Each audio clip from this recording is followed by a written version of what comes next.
dowladnimo hagaagtiyo haddaad horumarkii diiday. xasan waa hanfada haybna waan kaga sarreeyaa, isaga iyo hunuushku wataba waan holcinayaa. hanyaruhuma liibaana iyo kii habowsani, jubbalandna waa heeganaan cidi hujuumayn.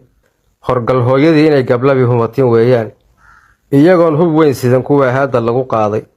hilibkoodu goortuu uray hoogayay badan, halabuurka maansiyo markaan gobay habaynayo. ilaadiyo wakhtigu suu yahaan ugu hagaagaa, goortuu humaagii baxaan holcaya tuuraaye.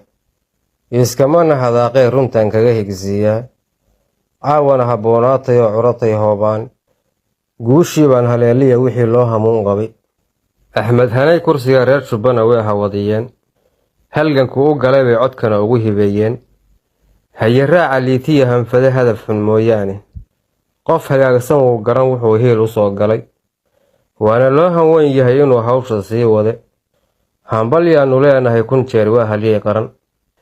afartaa hir doogliyo sidii hoga kaliileed, hoorimaadka roobkiyo hilaac halalacdiisii dheh. afar kalena waa hawsar iyo haamo miina. hashii laacda geed dheer mar bay jara ka haadaa, waxaan gurigu kuu geeyo ood hiifta baa jire. hoosiiska beenta ana waa lagu hallaabaa, halis loo badheedhaa jirto oo lagu halaagmaay. tala kaa hallowdaa mar bay hoog ku dhexlisiin, hurdayow waxaad haaban waa holacii naareed. habhabtaada badan baa ku dhigi meel habaas badan, wixii lagu heshiiyiyo sharcigii baad hareer mari. dowladnimo hagaagtiyo haddaad horumarkii diiday.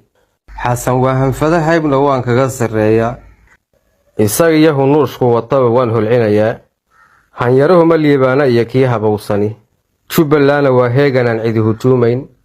horgal hooyadii inay gablabi humatin weeyaan, iyagoon hub weyn sidan kuwa hadda lagu qaaday. hilibkoodu goortuu uray hoogayay badan. hadda maad ka daysaan intaan laydin halakaynin.